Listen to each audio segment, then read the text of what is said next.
seveda zelo zanimiva. Zbirka v sebi nosi pomembno načelo evropske povezanosti, in sicer prečkanje mej, multikulturnost, transnacionalnost, različnost, raznolikost.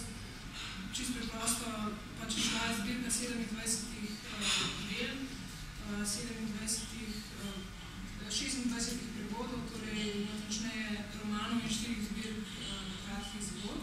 Ta trud bi bil popolnoma zaman, če knjige, ki bi prišle ven iz tiskarne, potem na prodajne police v knjigarno, tam bi bile, ne vem, mesec, 2, 3, se vrnilo naše skladišče, malo sploh noben ne bi vedel zdaj, da smo mi to leto in pol nekaj se trudili.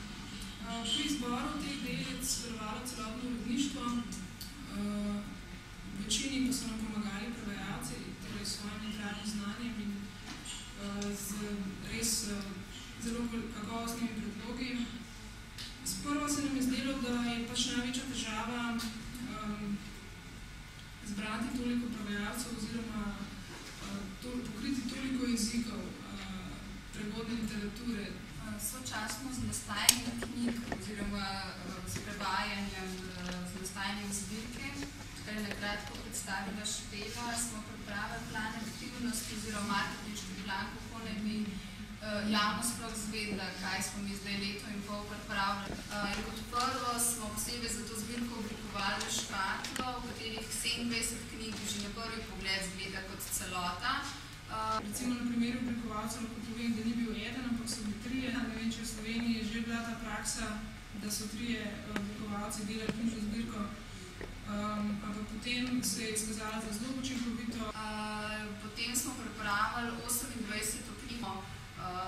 V njej smo nakratko predstavili dela, avtorje, urednike, prevajalce, pa celotno ekipo, ki je pred tem sodelovala. Tako da večinoma smo teh knjig pripravili za medije tudi.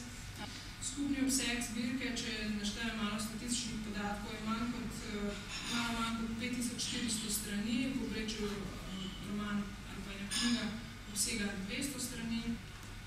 No, rada bi posebej omenila, da po izdaji zbirke ta projekt zaživel, pa živi še danes, da se ni končal s tem, ko smo mi knjige dali na trg, ampak se nadaljuje tudi s prireditvami, literarnimi večeri, kamor vabimo avtorje celotne zbirke Euroman. V letošnjem letu smo skupaj s Slovenskim društvom za primerjalno književnost, študentsko založbo, Cankarjevim domom povabili že kar nekaj avtorjev iz zbirke Euroman.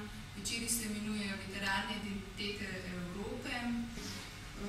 Se mi zdi, da prav ta raznolikost, ta ideja transnacionalnosti, kot je bilo že prej omenjeno, in hkrati povezanosti je najbrž razlog za tudi subvencijsko zelo uspešen projekt, ampak tako kot te države Evropske unije seveda ne morejo predstaviti ene slike v celoti, tako tudi ta zbirka ne more pač vseh teh nacionalnih književnosti predstaviti v celoti, riše pa en svoj vrsten zemljevid pač evropske različnosti,